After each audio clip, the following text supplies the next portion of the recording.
Good morning and welcome to Kitchen Counter Talks. I just pulled these out of the oven and made some sourdough bagels, and I'm about to slice them up and get some cream cheese on there. Don't they look delicious?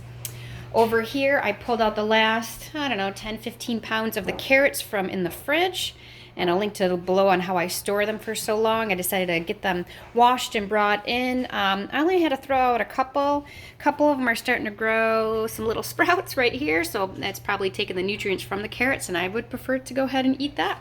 But look at how they just want to survive and keep growing. God's amazing.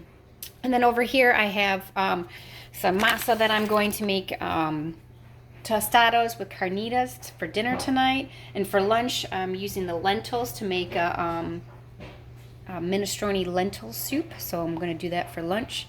I have my beautiful pasta machine over here, isn't that such a pretty color? So I'll do that this week too, because we love making pasta. Then over here I have some sprouts that I just started. They're just soaking in water right now for the day, and then I'll start doing the rinse method later. These bigger ones I didn't like to eat. They just, I don't know, they just didn't do that good. So actually I do that for the chickens, give them a little snack over there. So, but these ones, the smaller ones, are really good.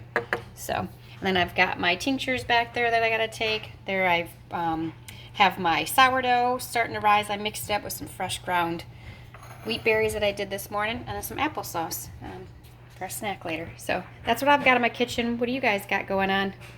Bye.